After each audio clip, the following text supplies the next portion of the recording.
Hi there, this is Praying Medic, and this is my news update for Thursday, January 11th. Thanks for joining me.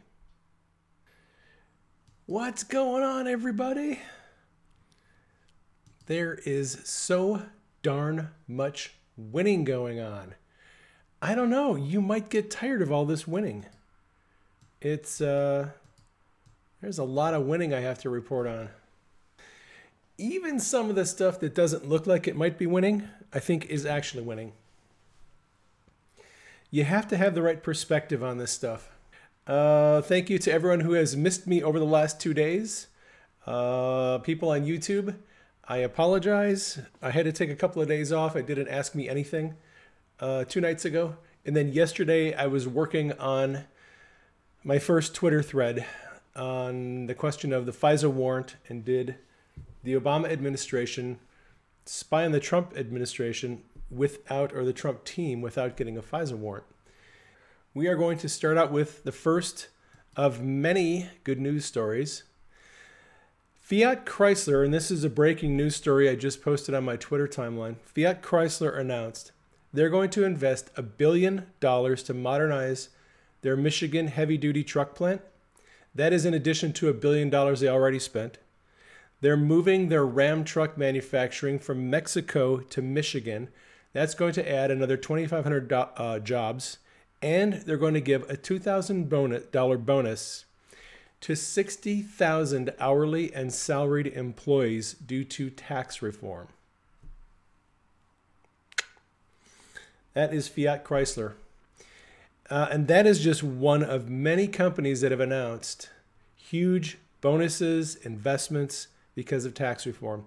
Waste Management, which is a large waste management company nationwide, announced they're going to give $2,000 bonuses to every North American employee that is not already on a bonus or a sales incentive plan.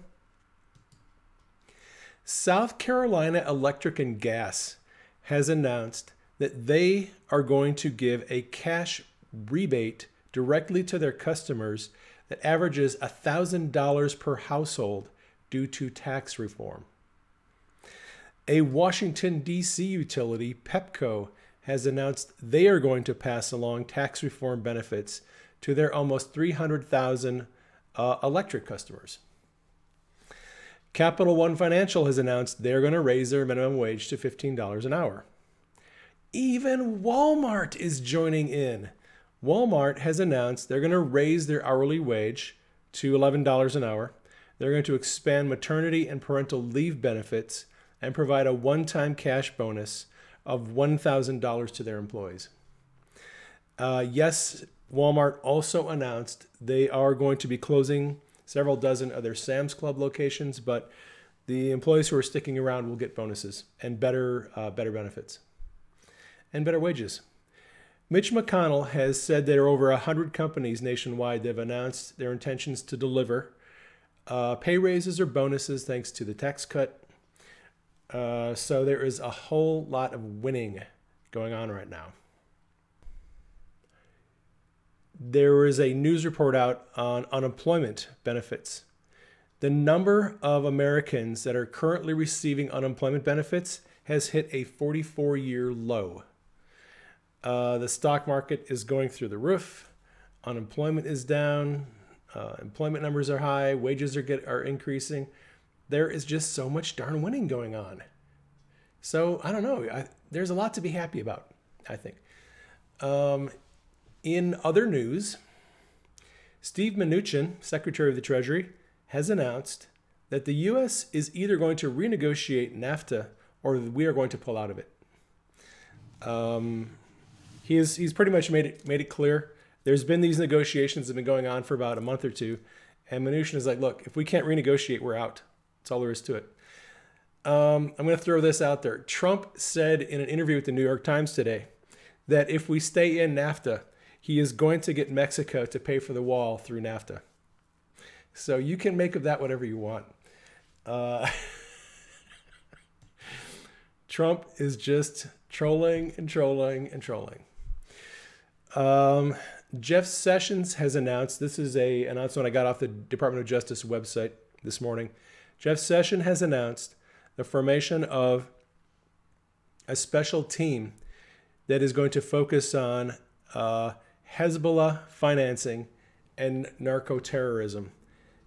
This is based on the revelation that the Justice Department under Obama gave a pass to Hezbollah financing of and running of drugs. Well, the Department of Justice has formed a special team to investigate that.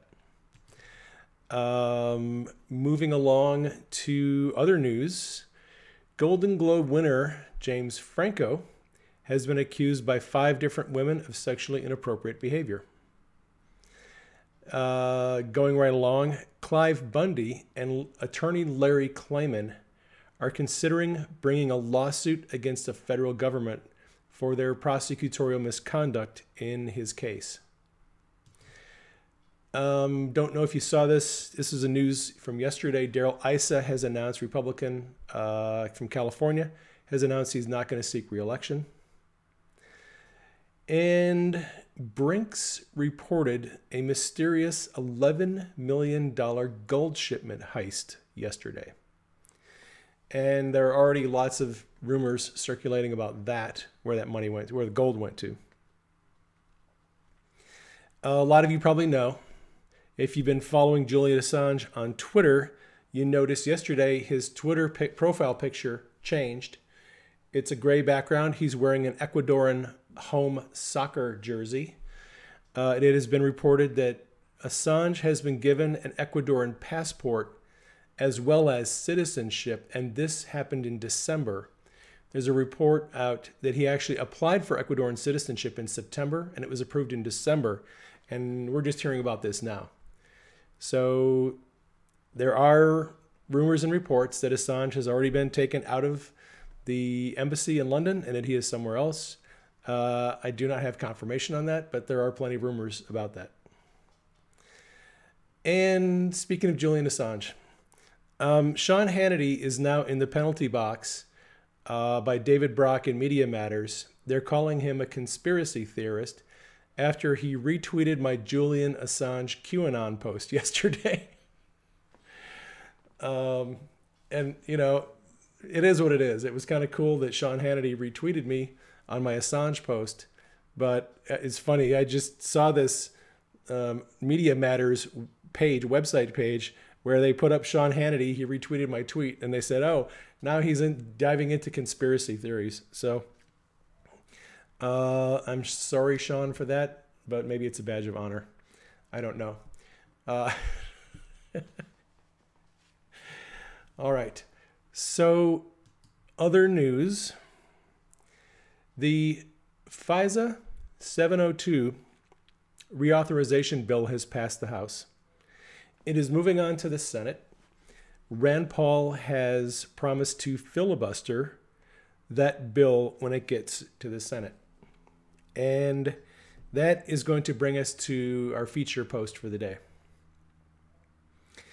There is a lot of confusion going on right now about the FISA 702, what it is, what it isn't, how it was used.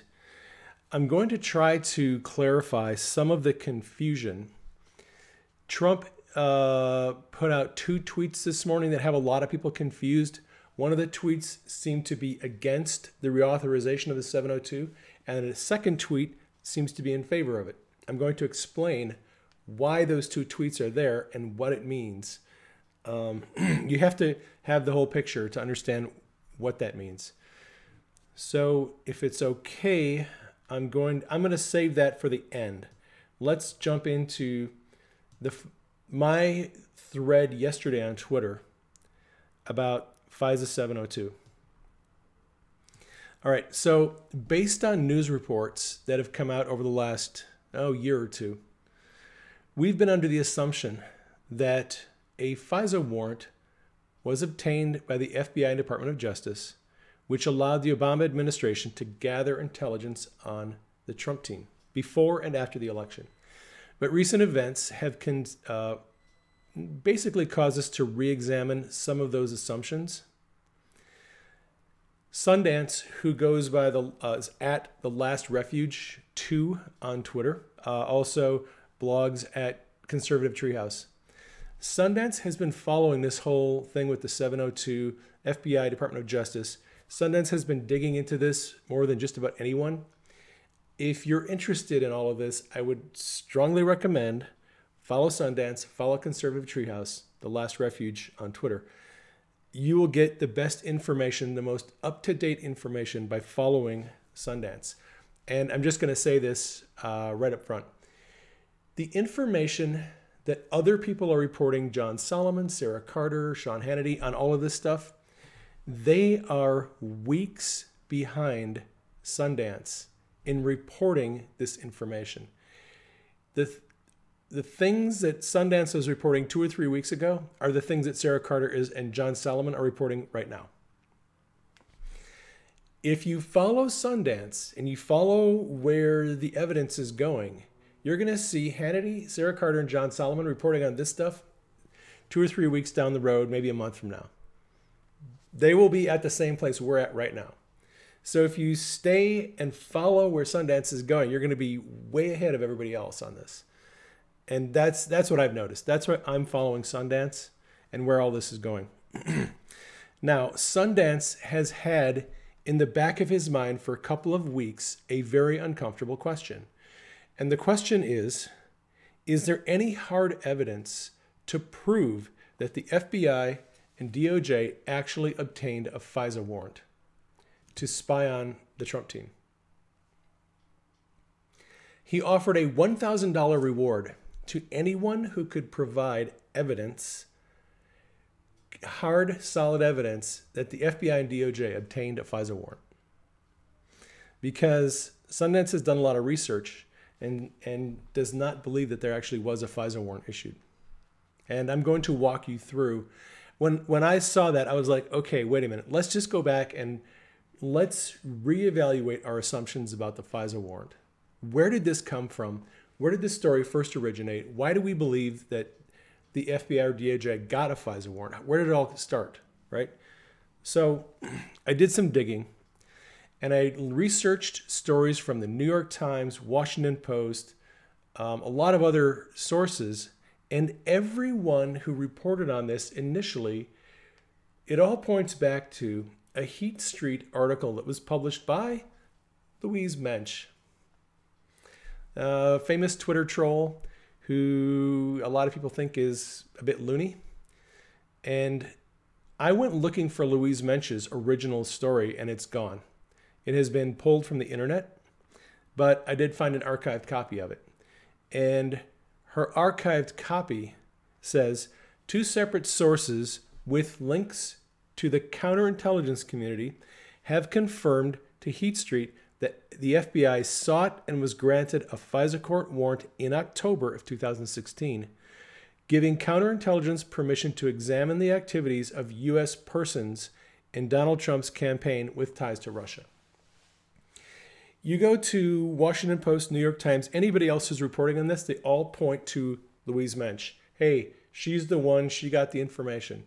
So that's where it all started. Now, this article has been removed from the internet, and I'm looking at an archived version of it that was in the archives. All right. Mensch attributes her report that the FBI obtained a FISA warrant, and she cites 2 separate sources, unnamed, with links to counterintelligence community. So she has 2 unnamed sources who are in the counterintelligence community who told her, we got a FISA warrant to spy on the Trump team. Okay? No names. All right. So let's look at some other articles. There's a Washington Post article that was published sometime after that. They report on it. And this is a quote, after combing through these news reports from other agencies, the Washington Post's Glenn Kessler concluded that the piece by Louise Mensch in Heat Street was the most important of all the articles. So they point to Louise Mensch. They didn't have any independent reporting on this of their own. There was a New York Times article. They likewise actually refer to Washington Post.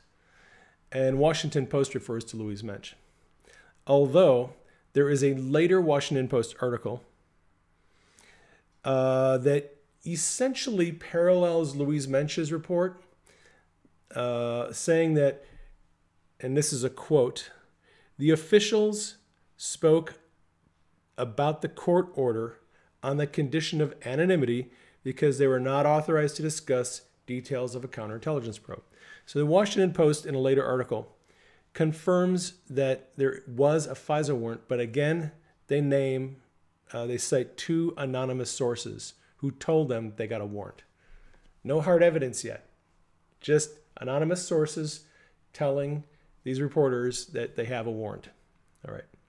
There is a third independent report on the approval of the FISA warrant. This is written by Paul Wood of the BBC, and again, he names anonymous sources. I'm just going to read his short little thing. On October 15, U.S. Secret Intelligence Court issued a warrant to investigate 2 Russian banks. This news was given to me by several sources and corroborated by someone I will identify only as a senior member of the U.S. intelligence community. He would never volunteer anything. Giving up classified information would be illegal. But he would confirm or deny that I had heard from other sources. So this is, and if you read this article that was written by the BBC, it is so full of hysteria, Russia hysteria. It's laughable. The article is just not credible. All right. Finally, there was a story by The Guardian which attempted to confirm the first FISA application, which was early in the summer of 2016, but they could not independently confirm the second application, which was supposedly authorized, and that was in October. And this, I'm just going to give you a little pull quote from them. The Guardian separately confirmed the original request for a FISA warrant, which had been turned down earlier in the summer. And former officials said they believed that the Mensch and the BBC accounts of the FISA warrants were correct. So you have all these newspapers, and they're all kind of relying on, number 1, unnamed sources, and number 2, they're kind of referring to somebody else's report. This one refers to, well, we think that Louise Mensch and that BBC report are correct, that it was granted. So all of the sources that are claiming that a FISA warrant was obtained by the FBI or DOJ, they're citing anonymous sources. The main story they referred to by Louise Mensch has been pulled off the internet. So if we're going to base our belief that a FISA warrant was ever obtained based on news reports, this is pretty sketchy evidence. It's very thin. There isn't a whole lot of solid evidence to support the idea that they ever got a FISA warrant. But it gets worse. Not bad enough for you? Hang on. For those of you on Periscope, we are going to listen to an interview, and this is an interview with Chuck Todd. It's with James Clapper, where Chuck Todd asked James Clapper if there was ever a FISA warrant. Let me start with the president's tweets yesterday. This idea that maybe President Obama ordered an illegal wiretap of his offices. If something like that happened, would this be something you would be aware of? I would certainly hope so. I can say, obviously I can't speak officially anymore, but I will say that for the part of the national security apparatus that I oversaw as DNI, there was no such wiretap activity mounted against the president-elect at the time, or as a candidate, or against his campaign. I can't speak for other Title III authorized entities in the government, or a state or local entity. Yeah, I was just going to say, if the FBI, for instance, had a FISA court order of some sort for a surveillance, would that be information you would know or not know? Yes. You would be told this? I would know that. If there was a FISA court order on something like this? Something like this, absolutely. And at this point, you can't confirm or deny whether that exists? I can deny it. There is no FISA court order? Not to my knowledge. Of anything at Trump Tower? No. So you have James Clapper, who was Obama's director of national intelligence, who flat out said, if there was a FISA warrant to spy on the Trump team, I would know about it. And I can tell you there was no FISA warrant. Now let that sink in. Okay, some of you are going to think Clapper is a liar. Okay, Clapper has lied. But look, here you have to think about the context of all this. You have to think about the context. If the Obama administration went to FISC, to the court, and if they legally presented an affidavit, and if they had a good reason to get a FISA warrant, and they then used that to obtain intelligence on the Trump team, they didn't do anything wrong. Okay, they didn't do anything wrong. They're perfectly in the right. Why would Clapper lie if they did nothing illegal? There's no motive to lie. If they obtained a warrant legally and everything they did was above board, then there's no reason for Clapper to deny that they had a FISA warrant. But he says here they did not get a FISA warrant, which is what I'm looking at all this evidence where everyone is saying, Louise mentioned, these reporters are saying, no, they did get a FISA warrant. And Clapper says, no, they didn't. There was no FISA warrant. Well, who do you believe? Do you believe a bunch of secondhand news reports from unnamed sources who say there was a FISA warrant? Or do you believe the former director of national intelligence who had no reason to lie about it? Look, if evidence ever comes up that there was a FISA warrant obtained by FBI or DOJ, then Clapper is proven to be a liar. And he lied because they got a warrant and he said that they didn't.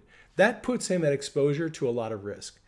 So Clapper really had no reason to lie here. It is very likely that he was telling the truth, that they actually never did obtain a FISA warrant. Which leads us to a very uncomfortable question. If we know that they ran surveillance on Trump's team, but they never got a FISA warrant, how did they do it? All right, now here is where you have to take the reports from John Solomon and Sarah Carter and everybody else and go, okay, they right now are working on the assumption that the Steele dossier was used to go to the FISA court, to the Federal Intelligence Surveillance Court, and get a FISA warrant. That's what they're working on. They're working on the assumption that a FISA warrant was obtained and they used the Steele dossier to get it.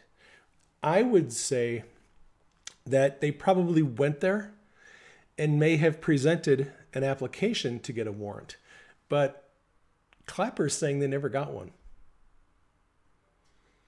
So, and this is something that no one is reporting on. Like Sarah Carter and John Solomon and Hannity, they're all like, oh, they're still on the page of they got a FISA warrant and they used the dossier to get it. And we are now kind of down the road from that. We're like, it's looking like they never even got a warrant at all. And if they didn't get a warrant, then we have a much bigger problem. If they were spying on the Trump team without a warrant, now you have to ask, how did they do that? And that goes back to my previous scope of a few days ago, where I talked about the problems with the NSA that Admiral Rogers found out. Though these two stories dovetail together. So, and let me just give you one more piece of evidence to consider, okay, before we go to the next thing. Devin Nunes had this big altercation with the Department of Justice. He had been asking for all the information from the Trump-Russia investigation. He had been asking for the documents from the FBI and the Department of Justice because he is chair of the House Intelligence Committee and they have oversight over Department of Justice and the FBI. So he was getting frustrated. He wasn't getting the information he wanted. And then finally, they had a meeting with Christopher Wray and Rod Rosenstein, and they agreed to give him all the documents he had asked for and they gave him permission to interview all the witnesses that he wanted to interview. The Daily Caller News Foundation, in an exclusive interview, filed a report on what information was given to Devin Nunes, and this was 4 or 5 days ago. What is conspicuously missing from all of that information is anything to do with the FISA 702. They have the FBI 302s, they have all the other reports, all the other applications, everything else, nothing about a FISA warrant. So if the FBI and DOJ did obtain a FISA warrant, why was nothing mentioned in the information that Nunes received from the DOJ? That's a problem. That is a question we have to figure out. All right, so I'm going to transition to another thread. This is a thread that was posted by Trump Soldier today on Twitter. Just a part of it. And it's going to help you hopefully understand how the FISA court and the FISA 702 functions.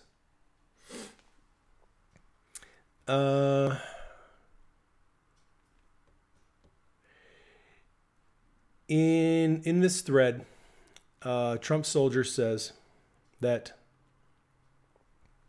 on December 7th of 2017, so this is about a month ago, House Judiciary Committee, which has FBI oversight, and Bob Goodlatte's statement contained the following with regards to FISA Section 702. He said that we need to maintain the integrity of the program while protecting the cherished civil liberties.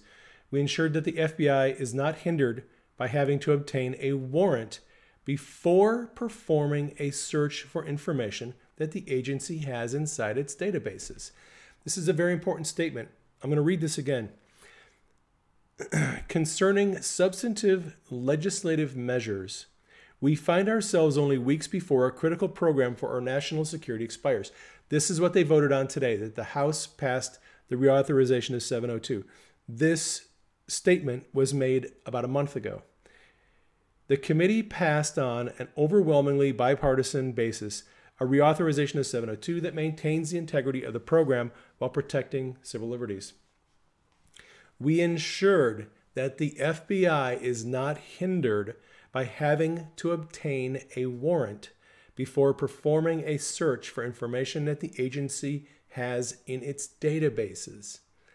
The agency, FBI, has intelligence information in its databases. However, we also put in place protections to ensure that law enforcement cannot shortcut American civil liberties by reading Americans' emails without a warrant when looking for evidence of run-of-the-mill crimes. This committee's legislation struck a balance that will provide national security and civil liberties. So I hope to hear from you, et cetera, et cetera. So he goes on. And then, so Goodlatte is basically saying, there is a danger with information inside the FBI's database because it could be used to spy on people without a warrant. Without a warrant.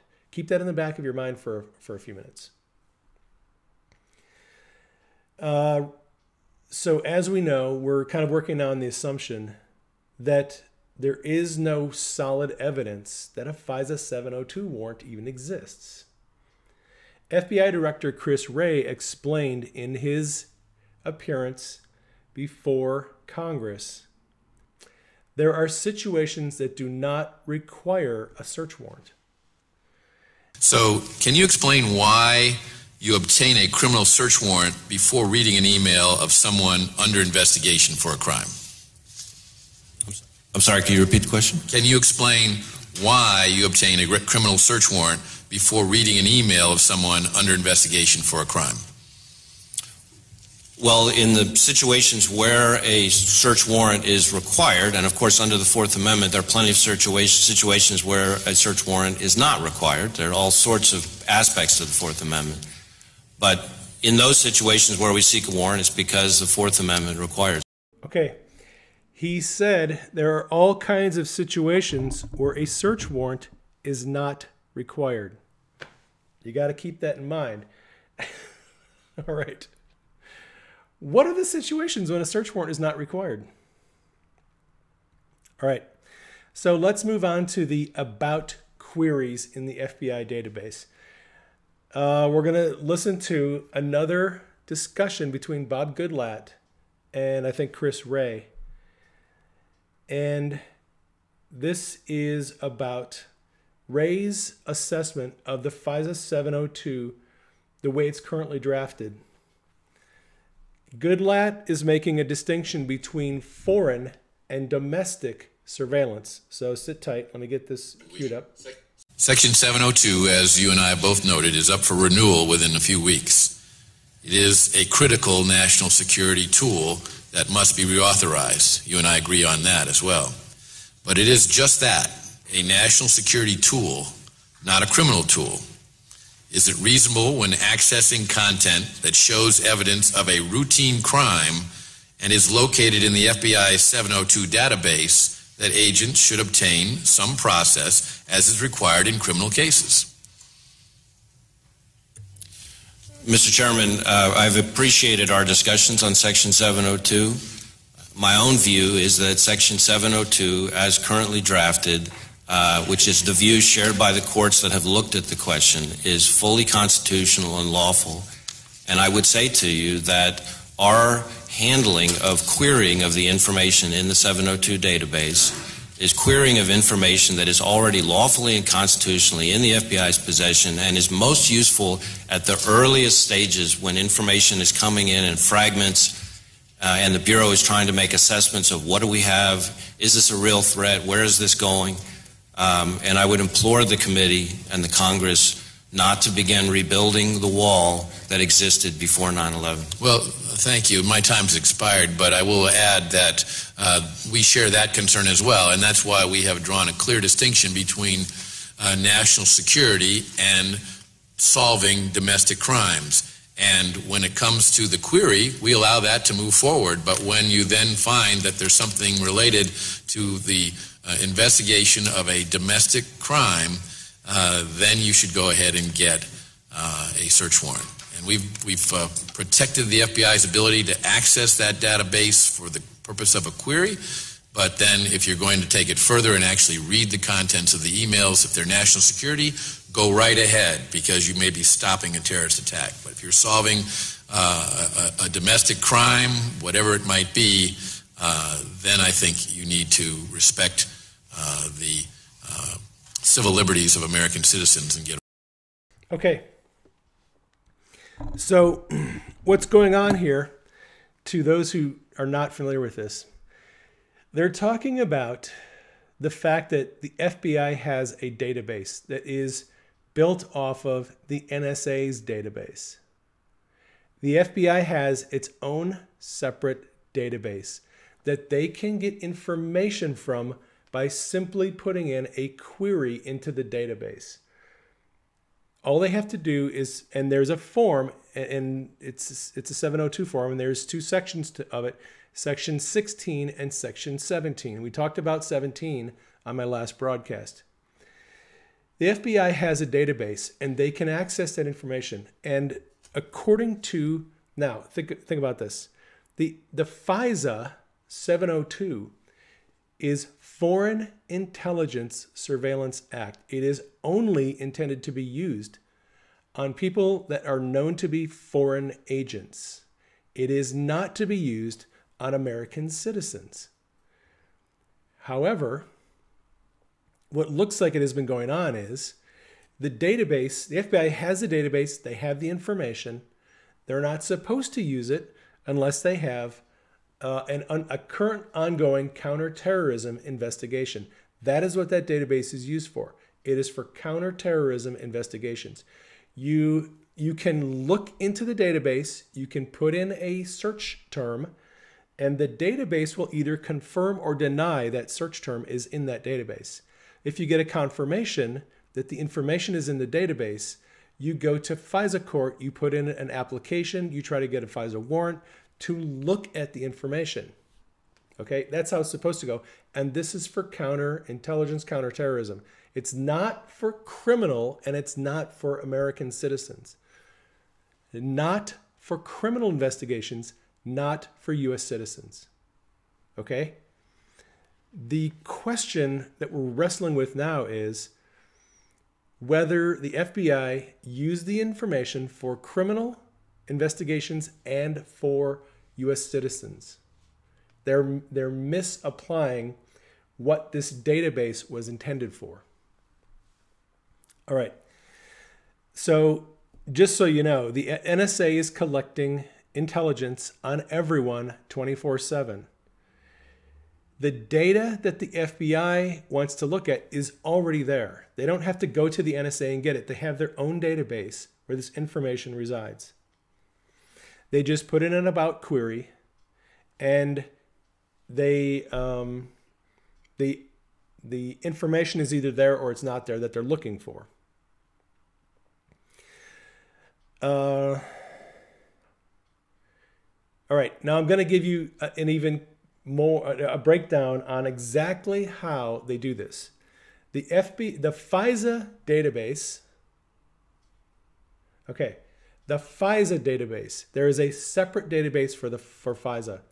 It's run by the NSA hub. It already holds all the information, all the emails, texts, phone calls. All the information is already there. Step one is you query the database for your subject line. That search needs a legal reason to take place. Like I said, you need to be a counterintelligence investigation or some reason to query the database. That search gives you an outcome. It gives you a set of information based on your query parameters. If the user gets a positive response to the query that the database holds the information, then they go to step two. Step two is open the data set. That's a step that needs a search warrant. To be legal, that second step, you're looking at the actual information in the database. This requires approval from FISA court. You fill out an application, you go to FISA court, you get approval. Now, what we talked about in my last scope was about how Mike Rogers, in October, during the election, right before the election, was alerted to the fact that there were some irregularities of information that was coming out of the database, the NSA database. It was concerning the number 17 about queries. He told his people in NSA to do a complete compliance investigation into the about queries in the database. They did the compliance review. It took a couple of weeks. This was in October of 2016, right before the election. They found a lot of irregularities. They found some very concerning problems with these queries into the database. Rogers went before the Federal Intelligence Surveillance Court personally and told them, we have a huge problem. We have some unlawful use of these about queries, and we have to address this. Someone is illegally using these about queries into the database to get information they shouldn't have without a warrant, without going through the proper channels. So Rogers is told by the court, you have to fix this. Rogers eventually shuts down the number 17 about queries because he realizes this is a problem. Someone's abusing it, and they know who it is. We don't know exactly how Rogers understood that there was a problem, but Rogers is NSA director. There's people working inside, and they're looking at all this information. Someone must have tipped Rogers off that there was a problem, that someone was illegally accessing the database through these about queries. They didn't have a warrant to go and look into this information. So Rogers shuts down the number 17 about query. He left the number 16 available. And this is all found, this is a matter of public record. The FISA court, all their discussions, those documents have been declassified. You can find them. I think Trump Soldier and The Last Refuge, Sundance, have posted these documents. But Rogers found out that there was some things going on with the database, illegal use of this information. That was at the time when Carlin, who was the director of the Department of Justice National Security Division, resigned. As soon as Rogers was running this compliance review and found out that someone in the DOJ was illegally getting information, that's when Carlin resigned as head of the DOJ National Security Sector. They had already gotten their information that they wanted on Trump. They had already gotten permission to do their surveillance. Carlin resigns, and now we're stuck with this question of how much information were they getting? How did they get it? It's an abuse of the system. And that's what the intelligence community is now left dealing with, is the fact that they had a database that was being used illegally to get information on a presidential candidate. Now, in some of these cases, all right, let me go back to the Department of Justice National Security Division. This seems to be the division where the actual gathering of the information was probably coming from, most of it. It's no coincidence that Sally Yates wrote to OIG Mike Horowitz, and told him the National Security Division is not subject to your oversight. You see, they knew that if they had a division inside the DOJ or the FBI that wasn't subject to oversight, they could do whatever they wanted and they wouldn't have to answer for it. And they lost that battle a year ago, right after the election, December of 2016, with the Inspector General oversight law that gave the Inspector General's access to all the information over any agency of which they have oversight. But prior to that, the Department of Justice National Security Division was not subject to oversight by the Inspector General. So they could do whatever they want. They could get away with unmasking names. They could get away with looking into databases, querying databases illegally, and no one was going to be the wiser. And look, they did all this thinking that Hillary was going to be elected. They didn't expect Trump to be elected. They never thought any of this would be investigated. They had James Comey. He was going to cover for all of it. They did all this anticipating they would never have to answer for it. That's kind of where we're at right now. I would like to add a couple of final things. Now, Trump tweeted out this morning. I'm going to read to you his tweets, and we'll look at what he was tweeting about. House votes on controversial FISA Act today. This is the act that may have been used with the help of the discredited and phony dossier to so badly surveil and abuse the Trump campaign by the previous administration and others. That's tweet number one. Tweet number two is a couple hours later. With that being said, I have personally directed the fix to this unmasking process since taking office, and today's vote is about foreign surveillance of foreign bad guys on foreign land. We need it. Get smart. So, why was Trump, on the one hand, did he seem to be slamming the FISA 702 renewal? And on the other hand, why did he say, hey, we need this thing to be renewed? What's going on? You have to know that 2 days ago, Trump signed a memo to his director of national intelligence. Okay? And I posted that on my Twitter timeline, and a lot of people kind of, they didn't get that. Trump signed a memo, and he published it. It's on the White House website. This is January 9th, 2 days ago. a presidential directive to the Director of National Intelligence concerning requests for intelligence on U.S. citizens. All right, and here's my summary of it. Trump ordered his Director of National Intelligence within 30 days to develop a policy requiring each intelligence agency to establish a uniform set of guidelines describing how their agency is going to handle requests for intelligence on U.S. citizens. This is aimed at preventing abuse of the NSA's database. And Trump is saying, look, I already addressed this issue of people being unmasked illegally. I'm going to require every intelligence agency to develop a policy that they're going to have to present to me and my Director of National Intelligence to make sure they're not abusing this. So that is what is going on with Trump's tweets. He wants people to know there's been problems in the past. He also wants us to know he's taking steps to fix the problems that have happened in the past. Department of Justice, FBI, NSA, CIA, they'll all have to have a policy that they'll submit to the Director of National Intelligence, which will describe how and when any intelligence requests on U.S. citizens are going to be handled. All right? The other night, I did have a dream I should tell you about. In the dream, I saw criminals, and they suddenly ran out of money.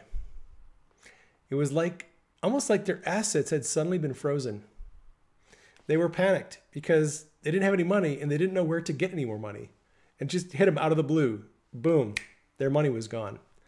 That was a dream I had 2 or maybe 3 nights ago. So, yeah, that goes back to December 21st, executive order of Trump authorizing the Treasury Department to freeze the assets of people involved in human trafficking, human rights abuse, and corruption. So yes, I do believe the bad guys are getting their assets frozen. Freezing their assets off. Follow the money. It's all about the money. Why is Trump asking for earmarks again? I don't know. I have stopped questioning why Trump does what he does. If you think you are smarter than Trump, if you think you know better than Trump what's right and what's the best way to do this, I stopped questioning what Trump is doing a long time ago. I look at what he's advocating, I look at his positions, and then go, okay, he has a reason for doing this. I obviously don't understand what the reason is. I'm going to go find out what is the reason. Why is he doing this? That is how I figured out today his 2 contradictory tweets. Like, why is he on the one hand, trashing the FISA 702, and on the other hand, he's like, but we need to reauthorize it. Somebody all right? said, I think you're messing with them. You have to some degree, you have to just trust the president. And on the other hand, you have to go and look and dig into it and go, okay, what is going on with this? Here's another question that nobody asked yet. Maybe they did. Why does Trump seem to be caving in on the wall? Everyone on Twitter is like, oh, Trump's going to cave in on the wall. He's talking about not having a wall. Oh my gosh, he's such a traitor. I'm done with Trump. And people back and forth, back and forth, back and forth. Oh, Trump is for the wall. Oh, Trump's going to cave on the wall. Oh, he's going to give us the wall. Oh, we're not going to get the wall. People, would you knock it off? You are not playing for the Cleveland Browns anymore.